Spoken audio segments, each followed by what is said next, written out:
আজ বাড়িতে বানিয়েই ফেললাম বিরিয়ানি। চলো তোমাদের সাথে শেয়ার করে ফেলি কীভাবে বানালাম। দেখো, চালটাকে ভালো করে ধুয়ে কিছুক্ষণ ভিজিয়ে রেখেছিলাম। হাঁড়িতে জল দিয়ে দিলাম, দিয়ে তাতে গোটা গরম মশলা, তেজপাতা, সামান্য একটু লেবু আর দিয়েছিলাম তেল, যাতে না ভাতটা জ্বলে যায়। আর লেবু দেওয়ার কারণ হচ্ছে ভাতটা সাদা ঝরঝরে হবে, তার জন্য। তো দেখো, ভাতটা হতে হতে আমি এবারে চিকেনটা ম্যারিনেট করে নিয়েছিলাম, যেমন লবণ, হলুদ, লঙ্কা সব মশলা দিয়ে এবং আদা রসুনের পেস্ট দিয়ে ম্যারিনেট করে রেখেছিলাম কিছুক্ষণের জন্য। কড়াইতে দিয়ে দিয়েছিলাম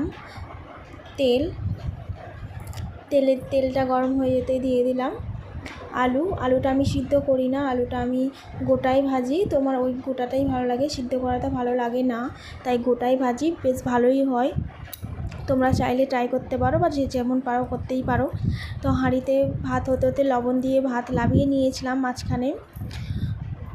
দেখো, আলু ভাজা হয়ে যেতে ওই কড়াইতে দিয়ে দিলাম পেঁয়াজটাকে একটু ভেজে নিয়েছিলাম বেরেস্তা মতন করব বলে।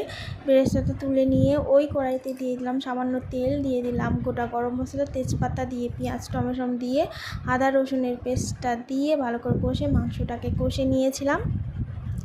নিয়ে ভালো করে জল করে একটু সামান্য সিদ্ধ করে নিয়েছিলাম। নিয়ে দেখো, হাঁড়িতে লেয়ার দিচ্ছিলাম। দেখো, কিছু কথা তোমাদের সাথে শেয়ার করি। তোমরা চুপি চুপি আমার ভিডিওটা দেখে চলে যাও, কেউ আমাকে লাইক কমেন্ট শেয়ার করো না, আমার খুব দুঃখ হয়। তোমরা প্লিজ লাইক কমেন্ট শেয়ার করে দিও আর ভিউ বাড়িয়ে দিও, তাহলে আমার মনটাও ভালো লাগবে। দেখো, কথা বলতে বলতে বিরিয়ানির দম দেওয়া হয়ে গেছে, তো বিরিয়ানি রেডি। কেমন হয়েছে অবশ্যই জানিও। টাটা।